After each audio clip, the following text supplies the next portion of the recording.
Hello student, आज की class में हम देखने वाले हैं ट्रांसफार्मर, जो कि क्लास 12th के लिए वेरी इंपॉर्टेंट फिजिक्स का क्वेश्चन है, जो कि 4-5 नंबर में आपका पूछा ही पूछा जाएगा क्लास 12th में इंटरमीडिएट की परीक्षा में। आपका ये बहुत इंपॉर्टेंट क्वेश्चन है, जो कि लगातार पूछा जाने वाला क्वेश्चन। इसमें से किसी भी प्रकार से क्वेश्चन डेरिवेशन पूछ लेगा, ठीक है, आपका समीकरण हल करने के लिए पूछ लेगा, इसका फार्मूला पूछ लेगा, विकल्प में क्वेश्चन पूछ लेगा, कोई भी पता नहीं है, मतलब इससे क्वेश्चन आता ही आता है।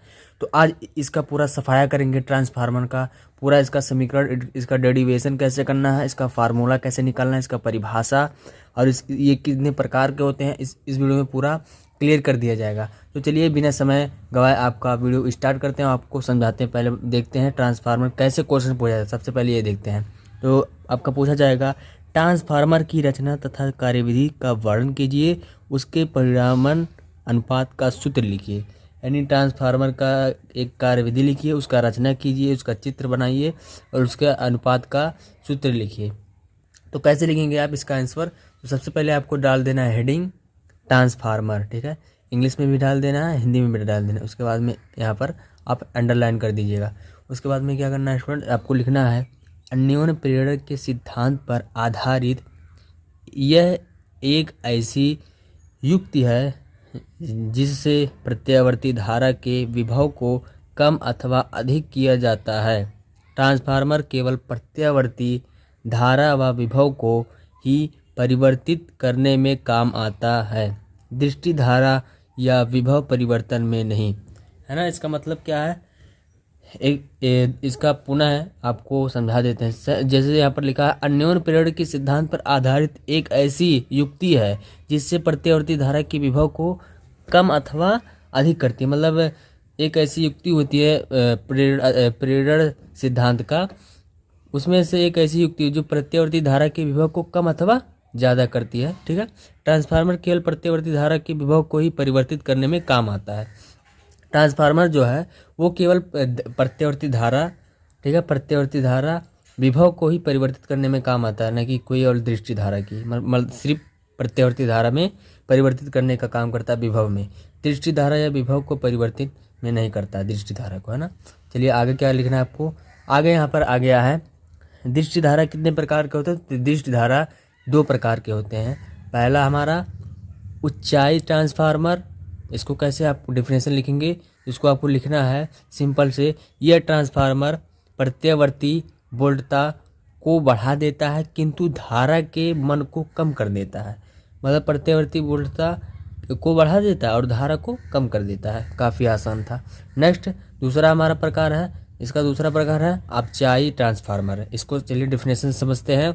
यह ट्रांसफार्मर प्रत्यावर्ती वोल्टता को घटा देता है। जैसे इसमें था प्रत्यावर्ती धारा को मतलब वोल्टता को बढ़ा देता है, इसमें प्रत्यावर्ती वोल्टता को घटा देता है और किंतु धारा को बढ़ा देता है।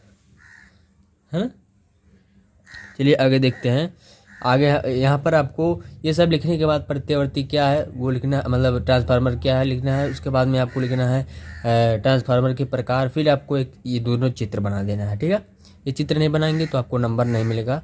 मतलब जो भी पूछा जाएगा आप इसके हिसाब से आप एडजस्टमेंट कर सकते हैं। तो मैं बता देता चाहता हूँ, अगर मान लीजिए चित्र भी पूछ लिया तो चित्र भी आप ये बना दीजिएगा, तभी आपको नंबर मिलेगा।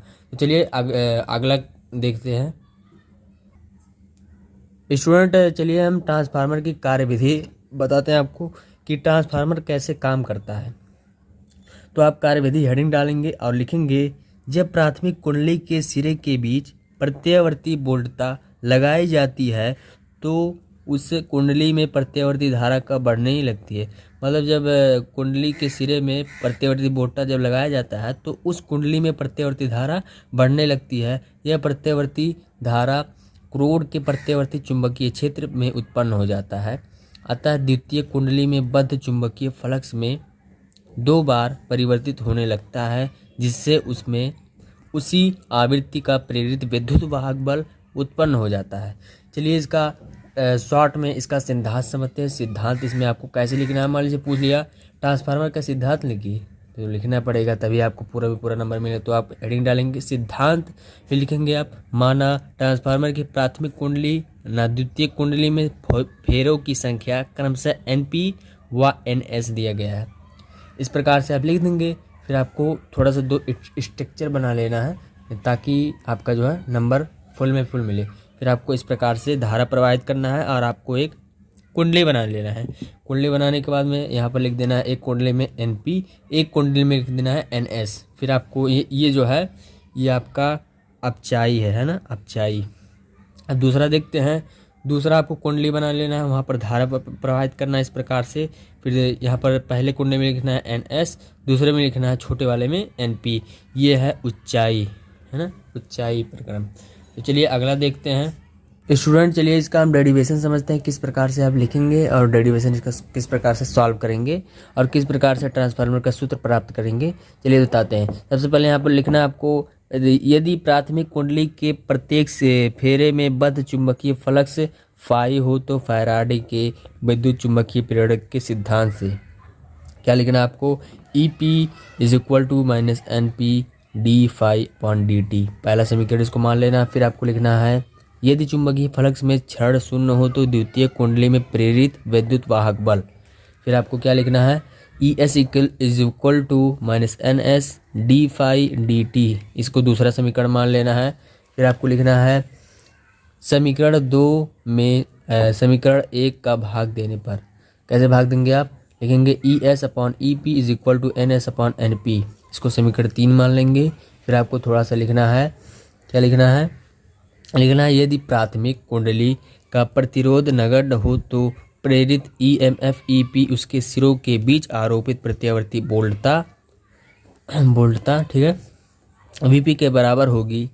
इसी प्रकार द्वितीय कुंडली में प्रेरित EMF ES वोल्टता VE के बराबर होगी। ठीक है, समीकरण 3 से आप लिखेंगे, तो ES/EP is equal to VS/VP is equal to NS/NP, है ना।